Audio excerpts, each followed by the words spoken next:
Oi, pessoal! Sejam bem-vindos a mais um podcast da Megawatt. Eu sou Camila Maia, jornalista da plataforma, e o nosso papo de hoje será com o Rodrigo Sawaia, que é presidente da Associação Brasileira de Energia Solar Fotovoltaica, a AB Solar, sobre as perspectivas para a geração distribuída da fonte solar fotovoltaica.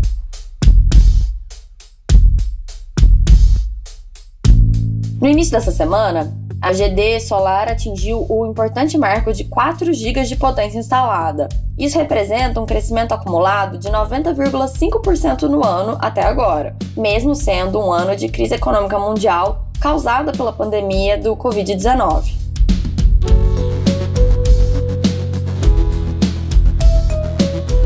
Os números da GD são todos surpreendentes. Segundo a AB Solar, desde 2012 já foram investidos 19,4 bilhões de reais em projetos desse tipo, gerando mais de 120 mil empregos.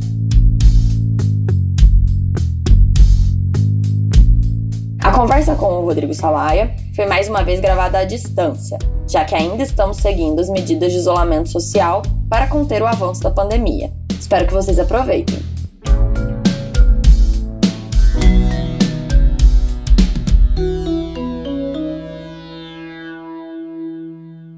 Ô Rodrigo, tudo bem? Tudo bom, Camila? Tudo ótimo. Muito obrigada por aceitar participar do nosso podcast. Antes de começar o nosso bate-papo, queria que você se apresentasse rapidamente para o nosso público, para os nossos ouvintes, né? Quem é o Rodrigo Sawaia e o que te credencia a falar de geração distribuída solar fotovoltaica? Olha, Camila, obrigado pelo convite. Primeira coisa, te agradeço a Megawatt pelo convite, pela oportunidade. Uma satisfação para a gente estar aqui com vocês de novo, né? Não é a primeira vez que a gente conversa. Então, espero que sejam minutos agradáveis para todos vocês, energizantes, renovadores, e vamos em frente para falar um pouco do que me faz brilhar os olhos, que é a energia solar fotovoltaica, focando aqui dessa vez na geração distribuída. Bom, sobre mim, eu sou cofundador e presidente executivo da AB Solar, que é a Associação Brasileira de Energia Solar Fotovoltaica, entidade que representa empresas, profissionais atuando no mercado e no setor de energia solar fotovoltaica aqui no Brasil. E nós temos centenas de associados, empresários de todos os elos da cadeia de valor do setor, então a nossa associação ela é muito transversal, ela tem empresas de todos os segmentos e atuando em todos os segmentos do mercado, desde fabricante de matéria-prima como aço, vidro, alumínio, até empresas, instituições financeiras, empresas de geração solar centralizada, distribuída, armazenamento e por aí vai. Mercado livre, mercado regulado, sistemas isolados, off-grid, então um pouco de tudo. Bom, eu sou um apaixonado por energia solar fotovoltaica, eu trabalho com esse tema e essa tecnologia desde 2003.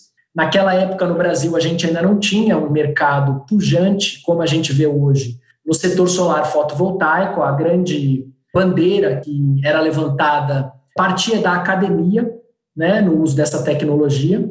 Eu estudei, comecei a atuar nesse segmento na área da pesquisa e desenvolvimento primeiro, com tecnologias de células fotovoltaicas sensibilizadas por corante, uma coisa diferente do que a gente vê hoje no dia a dia. Me apaixonei pela energia de uma forma geral, foquei o meu mestrado em energias renováveis, eu fui para a Europa fazer um mestrado no Reino Unido e na Suíça, e depois, apesar de ter recebido 4 convites para ficar fora do Brasil, para continuar minha carreira fora do Brasil, eu pensei muito, foi uma decisão de mudança de vida, decidi não ficar fora do Brasil, voltar para o Brasil e focar em fotovoltaica no Brasil. Aí eu continuei minha formação com doutorado na área, dei um pulinho na Alemanha, passei lá um pouco menos de 2 anos fazendo um pedaço do doutorado junto ao Instituto Fraunhofer, que é uma referência, o maior centro de pesquisa de solar fotovoltaica da Europa, e voltei depois para implementar esse conhecimento no setor. Voltando, o mercado ainda não estava estruturado, eu me envolvi muito de perto no desenvolvimento da Resolução 482, desde as suas primeiras consultas públicas lá em 2010. Depois me envolvi bastante de perto também na estruturação e no planejamento dos primeiros leilões de energia solar fotovoltaica no Brasil, projetos de grande porte. Começou lá com Pernambuco, um trabalho fundamental que Pernambuco fez de quebrar paradigmas, depois governo federal. E a partir de então, ajudei a fundar a Besolar junto com outros 8 fundadores, éramos 9 no início e agora somos centenas de empresas, empresários e instituições, aí, entidades, inclusive acadêmicas, apoiando o avanço desse mercado, desse setor.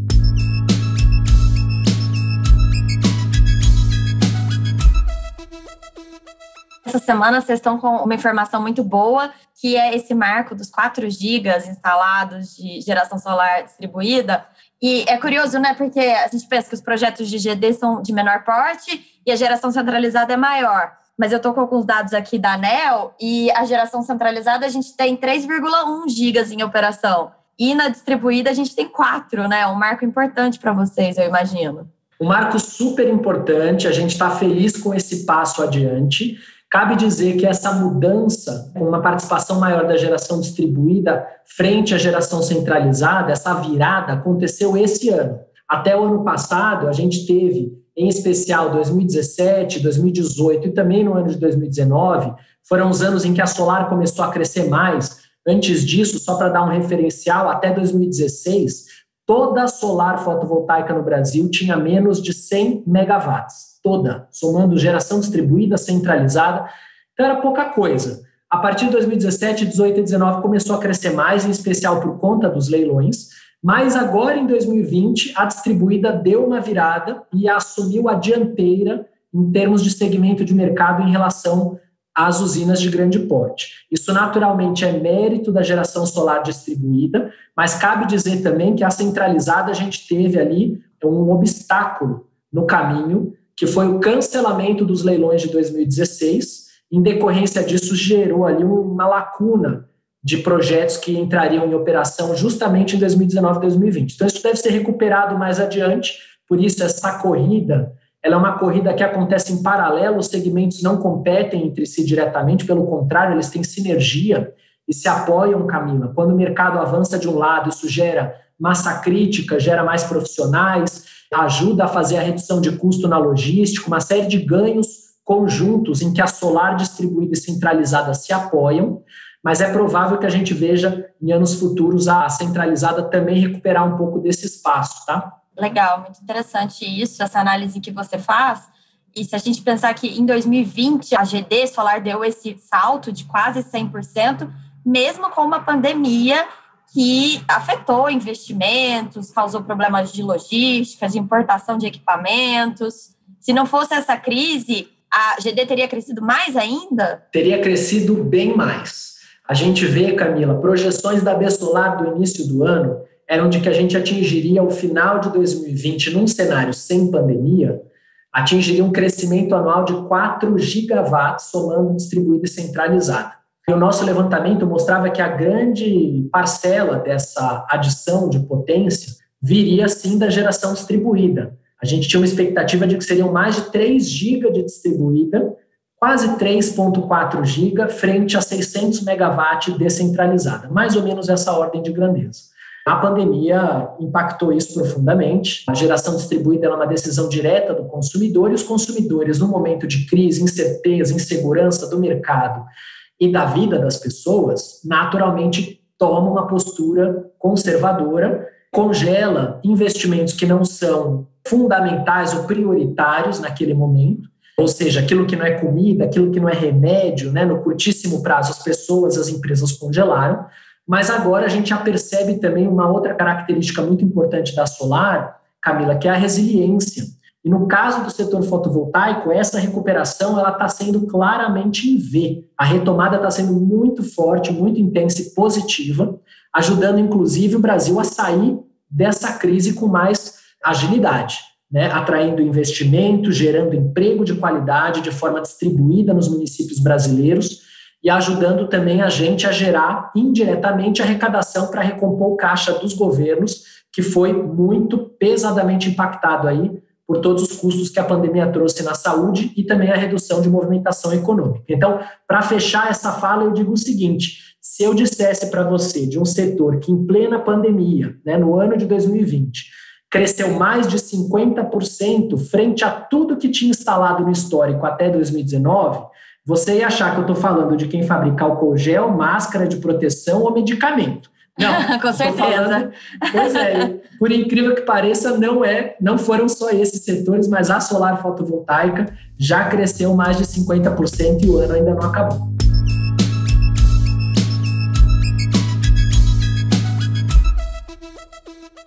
A pandemia ela chegou a afetar de forma significativa a cadeia de produção, que a gente ouviu desde o começo do ano, do começo das medidas de isolamento social, relatos de que as importações estavam mais lentas, situação da China, né, ali atrapalhando também. Isso chegou a ser um obstáculo?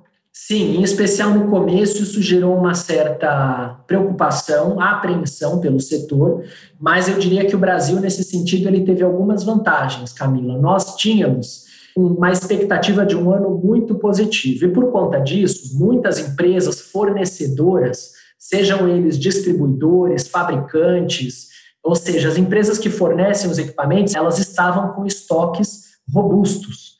Esses estoques robustos, eles serviram como um colchão de proteção que ajudou a absorver, num primeiro momento, esse impacto de fornecimento de equipamentos, de tal modo que as entregas pudessem continuar sendo cumpridas nos seus prazos, dado que havia essa condição de estoque disponível no mercado nacional. Alguns outros mercados que não estavam nessa mesma posição que o mercado brasileiro sofreram mais pesadamente esse impacto no começo da pandemia. Mas também cabe dizer que, dado esse primeiro baque, essa primeira onda, o mercado e o setor rapidamente também se adaptou para poder cumprir as exigências sanitárias que foram colocadas pelos países, de tal modo que a gente pudesse reestabelecer as cadeias de fornecimento em âmbito internacional para que isso tivesse menor impacto na realidade brasileira. Agora, o que a gente está vendo é um pouco um reflexo da retomada nesse processo dos estoques. O que acontece é que as empresas, também por uma questão da variação cambial, isso teve o seu impacto, né? Houve uma flutuação cambial muito severa e desfavorável à moeda brasileira, e por conta disso as empresas que haviam recomposto esses estoques continuaram vendendo, seguraram um pouco a compra de novos equipamentos por conta da dificuldade cambial, que poderia impactar a capacidade deles depois disponibilizarem esses equipamentos a preços competitivos no mercado, e o que a gente viu foi que esses estoques deram uma encolhida, né? E por conta disso, existe agora um esforço das empresas de recompor estoques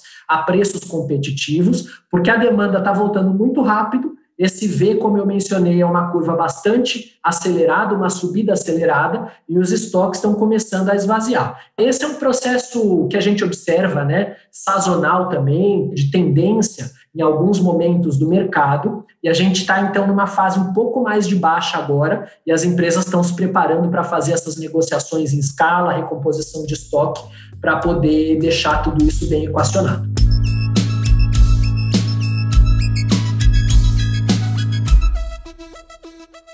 E vocês começaram o ano, né? O segmento de geração solar fotovoltaica começou 2020 com a iminência das mudanças nas regras, tinha aquela questão da revisão da Resolução Normativa 482 pela ANEEL, e o entendimento do governo acabou sendo de que é necessária uma política pública para manter a competitividade do setor. Foram apresentados muitos projetos de lei sobre o tema, só que nenhum deles ainda andou, até mesmo por conta desse cenário de pandemia.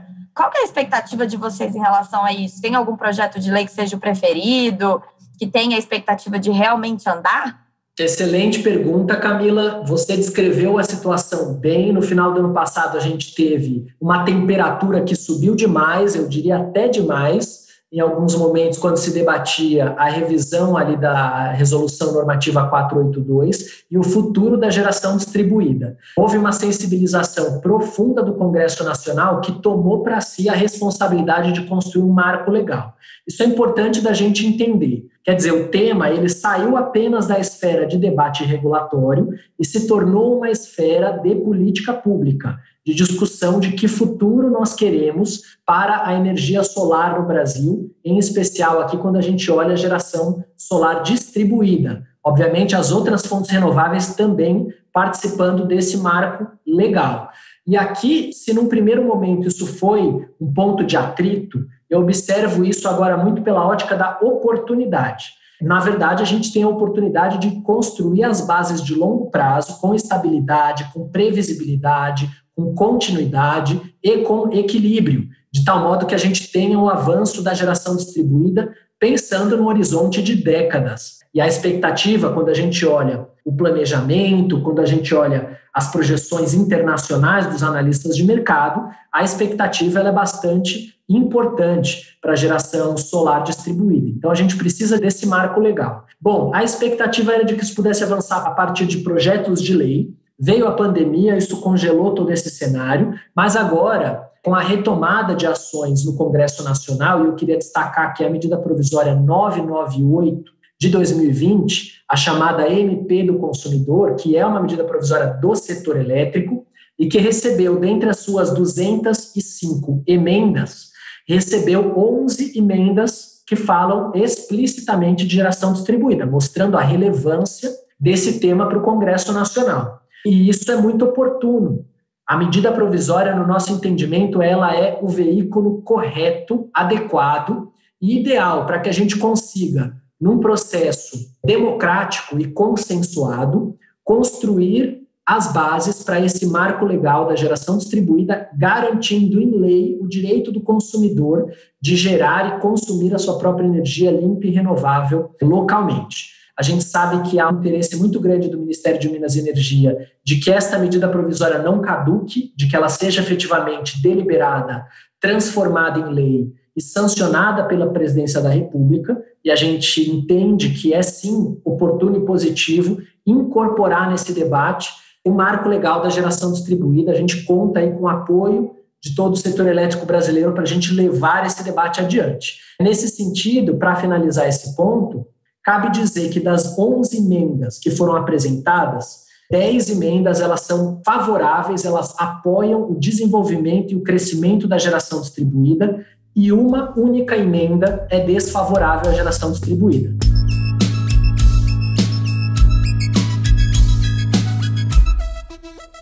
E como que fica a questão daquele custo de uso da rede que o pessoal que tem a instalação de geração distribuída em casa acaba não pagando, né? Como lidar com isso? Como equacionar essa questão? Vamos lá. Então, primeiro, é importante a gente dizer que o debate que estava sendo feito, ele estava sendo feito de forma incompleta. Esse era o problema. O problema era que a gente estava olhando para apenas uma face da moeda, a face dos custos. Deixou-se de fora da análise a face dos benefícios que a geração distribuída traz para a sociedade.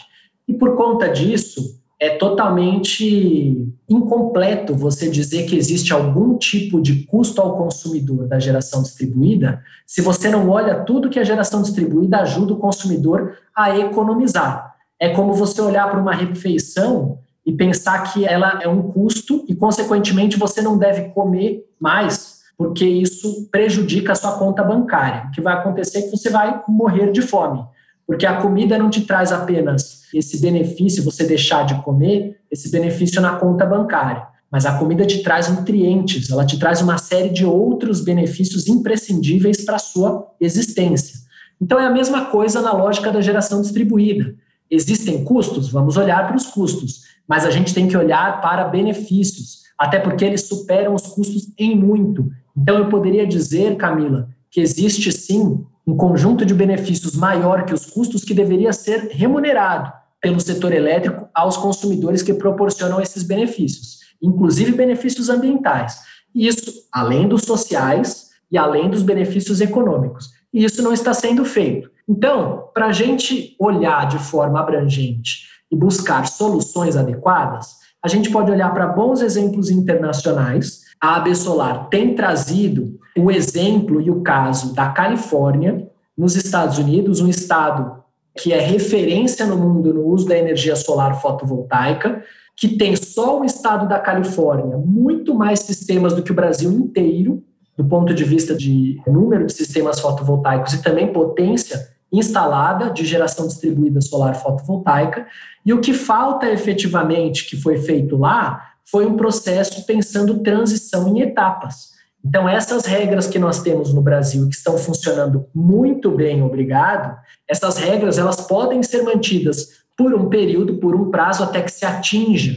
Isso dá para fazer de duas formas. Ou você coloca um prazo temporal, ou você coloca um prazo de penetração dessa geração distribuída, uma parcela do atendimento da demanda elétrica por essa geração distribuída, por exemplo. Passou-se esse prazo, avalia-se modelos complementares ou modelos que substituam para os novos consumidores, não para quem já investiu, garantindo a segurança jurídica daqueles que já investiram e que fizeram as suas contas a partir de uma premissa de cálculo com base numa regra que estava estabelecida. Assim você preserva o passado e você não prejudica quem efetivamente acreditou na regra construída anteriormente. Então, a gente não tem efetivamente um único projeto de lei, uma única emenda na medida provisória 998, a gente tem várias opções interessantes e a gente acredita que a solução está na construção de uma proposta bem estruturada, objetiva, que não seja excessivamente detalhada para isso não acabar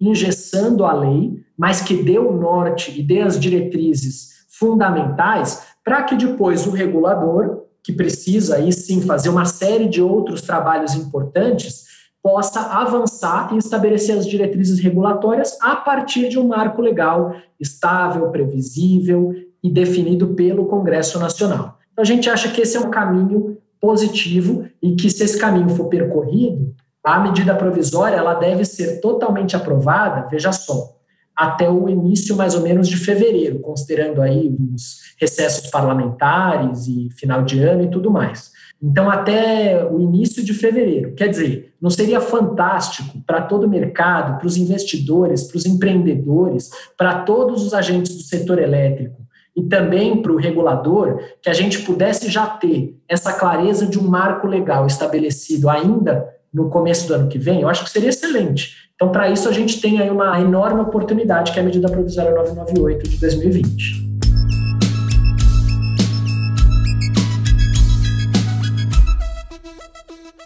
Essa questão que você mencionou, né, de reconhecer os benefícios que a fonte solar fotovoltaica geração distribuída traz para o sistema, é uma questão de política pública. A ANEEL não podia fazer política pública, o papel da ANEEL é regular o que já está na lei. A ANEEL suspendeu a revisão da resolução normativa para aguardar esses projetos de lei ou o MP, independente de qual for a forma, né, que essa política pública vai ser determinada.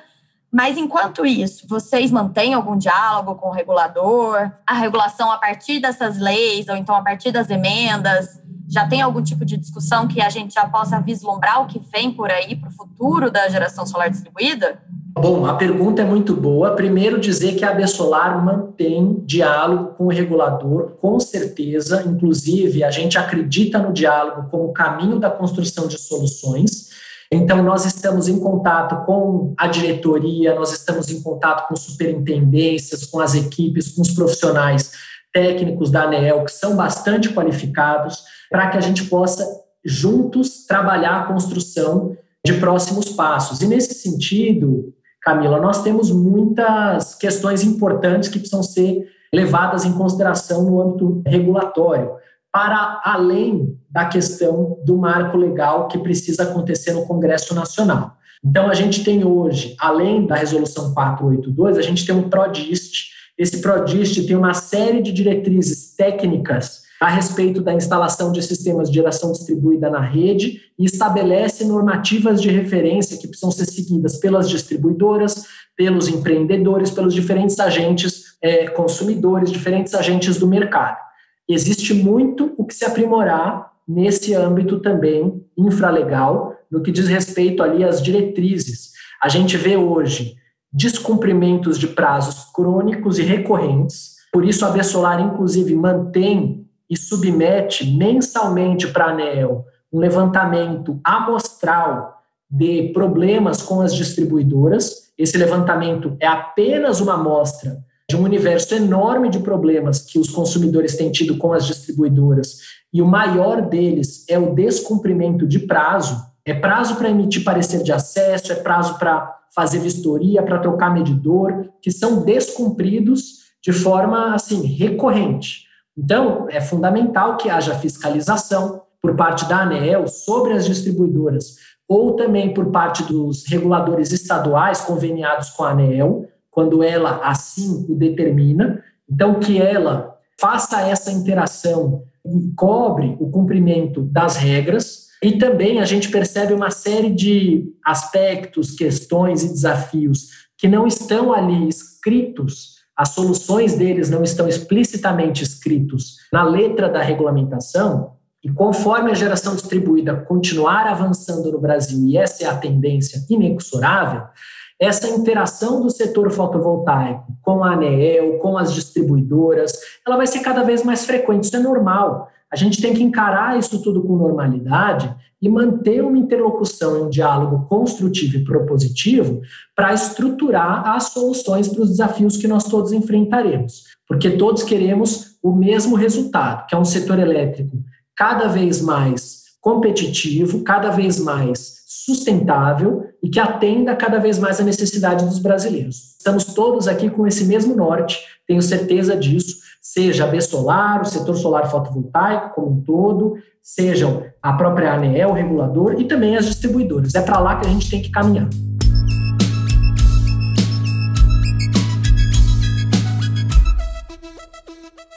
Eu entendo que, apesar de todas essas incertezas que a gente ainda tem, né, são muitas emendas, a gente não sabe se a MP vai caducar ou não, as perspectivas de vocês para o crescimento da geração solar distribuída são muito otimistas, muito positivas, na verdade, não é nem otimistas, eu acho. A gente diz que elas são as expectativas baseadas nos analistas de mercado, né? Ou seja, o que a gente tem na mesa são expectativas que estão olhando para os custos da tecnologia, o preço da energia elétrica que não para de crescer, continua avançando acima da inflação, infelizmente. A pandemia vai ter um impacto no bolso do consumidor, com os empréstimos que estão sendo feitos pelas distribuidoras, são por volta de 16 bilhões de reais que serão pagos ao longo dos próximos 5 anos. Então, quem vai pagar isso? O consumidor. Ou seja, isso vai impactar a tarifa também, né? Apesar de todo o esforço que o setor tem feito para que esse impacto seja o menor possível e fique limitado, ou seja, que ele não contamine o setor elétrico como um todo. Então, foram medidas muito importantes tomadas no âmbito do governo federal, o Ministério de Minas e Energia atuou e tem atuado de forma responsável e consistente, a própria Agência Nacional de Energia Elétrica também atuando nesse sentido. Tivemos alguns pontos que a gente acreditou poderiam ter sido melhor tratados em alguns momentos críticos da crise, como a questão do atendimento da geração distribuída, que em algumas distribuidoras sofreu interrupção completa de atendimento de serviços, de retorno aos clientes, aos pedidos da geração distribuída, mas isso agora, em grande medida, está restabelecido.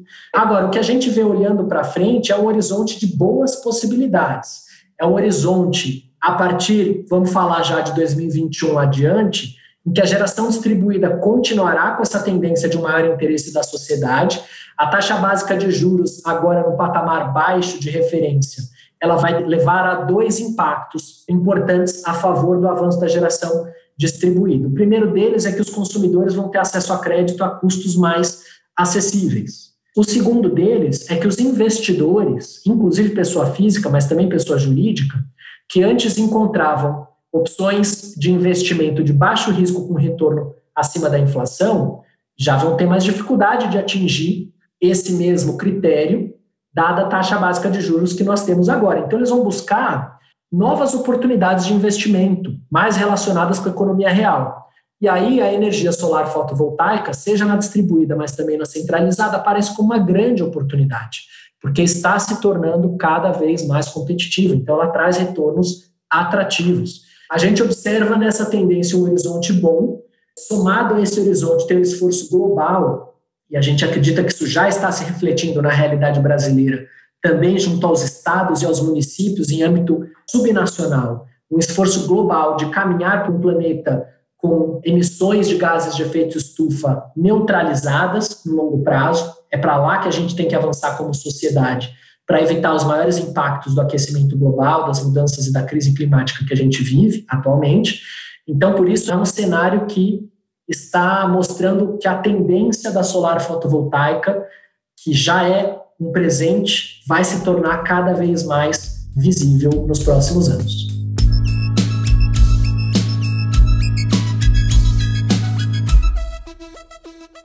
A gente está caminhando para fechar 2020 com um crescimento aí de 100% na GD solar fotovoltaica, para 2021 vai ser melhor ainda? Opa, para 2021 vai ser melhor do que 2020, porque esse ano foi um ano realmente excepcionalmente difícil, Camila. A gente deve soltar no início do próximo ano. Se você quiser, já fico aqui, já me coloco à disposição para a gente fazer uma conversa sobre isso.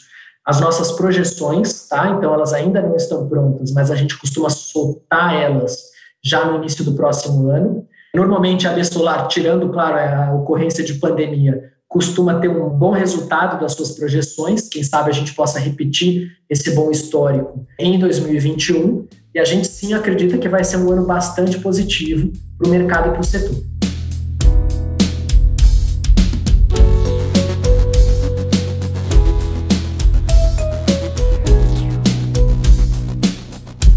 Muito obrigada pela sua participação no nosso podcast.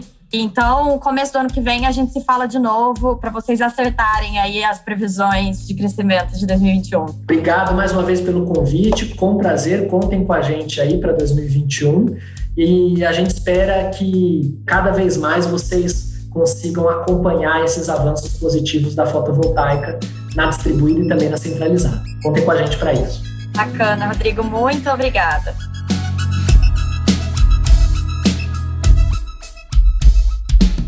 E esse foi o nosso podcast dessa semana. Até a próxima, pessoal!